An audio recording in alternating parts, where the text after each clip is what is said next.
नमस्कार। आज डिस्कस करते हैं पीसीओडी या पीसीओएस के मैनेजमेंट के बारे में।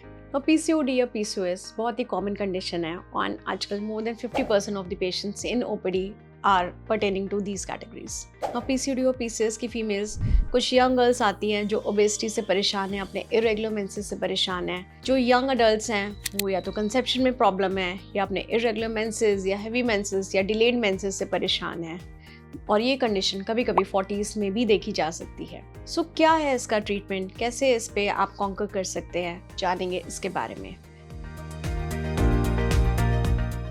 नमस्कार, मेरा नाम डॉक्टर दीप्ति अस्थाना है। मैं एडिशनल डायरेक्टर हूँ फोर्टिस हॉस्पिटल गुरुग्राम में एंड डायरेक्टर हूँ कोलोसा क्लिनिक की। और आज मैं आपको जानकारी दूंगी कि पीसीओडी या पीसीओएस, डरे नहीं, it's a very simple disease to treat. बस आपको अपनी बॉडी में, लाइफस्टाइल में कुछ चेंजेस करने होंगे। तो पीसीओडी और पीसीओएस के मैनेजमेंट के लिए पहले जाने कि इसमें बेसिक पैथोलॉजी क्या होती है। तो इस डिजीज में a person develops insulin resistance in the body. Insulin resistance होने की वजह से हमारे बॉडी का ग्लूकोज मेटाबॉलिज्म काफ़ी अफेक्ट होता है।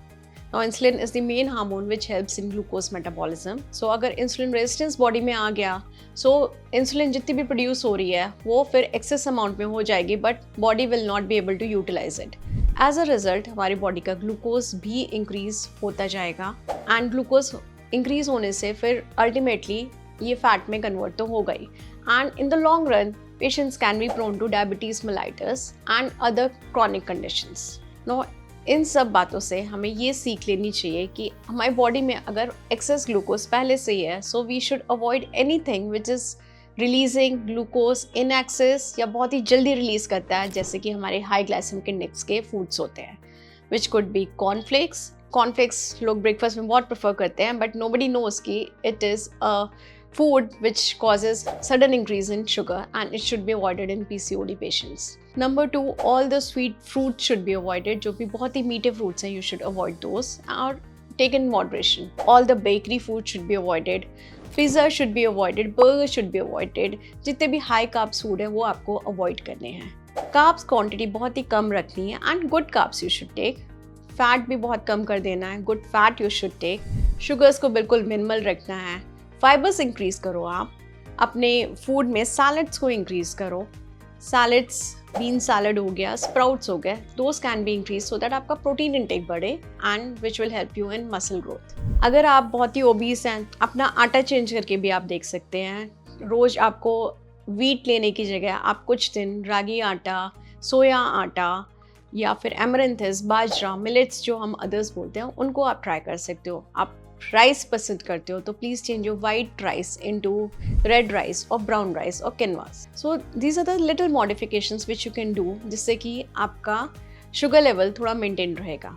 Now coming to next is exercise. Exercise plays an important role in the management of PCOD patients. Any exercise which you can do, 30 minutes of consistent and vigorous exercise is a must. जो आपको पसंद है आप please वो exercise करो, whether you like going to gym और dancing और zumba और योगा और रनिंग और brisk walking, whatever you like, you do it but be consistent. That is the whole mantra of PCOD। अगर आप consistent exercise करेंगे then आपका metabolism automatically better होगा और इंसुलिन रेजिस्टेंस भी कम होगा। Next is managing your stress. Stress किसे नहीं है आज, but taking stress to another level and not managing it is not a good idea. अगर आप हैप्पी रहोगे तो आपकी लाइफ भी पॉजिटिव डायरेक्शन में मूव ऑन करने लगेगी। Now these are the small changes which you can make which are going to help you in managing your PCOD. Do meet your doctor. कई बार हम कुछ मेडिसिन ऐसे भी देते हैं जो आपको PCOD में हेल्प करे। See, hormones are not always necessary and I try to minimize hormones in any patient. अगर आप इनफर्टाइल पेशेंट है या आपके हार्मोन्स बहुत ही इम्बैलेंस हैं, then only you should go for hormonal therapy which is also of very short duration. Otherwise, try to stay away from hormones and focus on your lifestyle. Thank you. Hope you liked my video. Do share and subscribe. Thank you.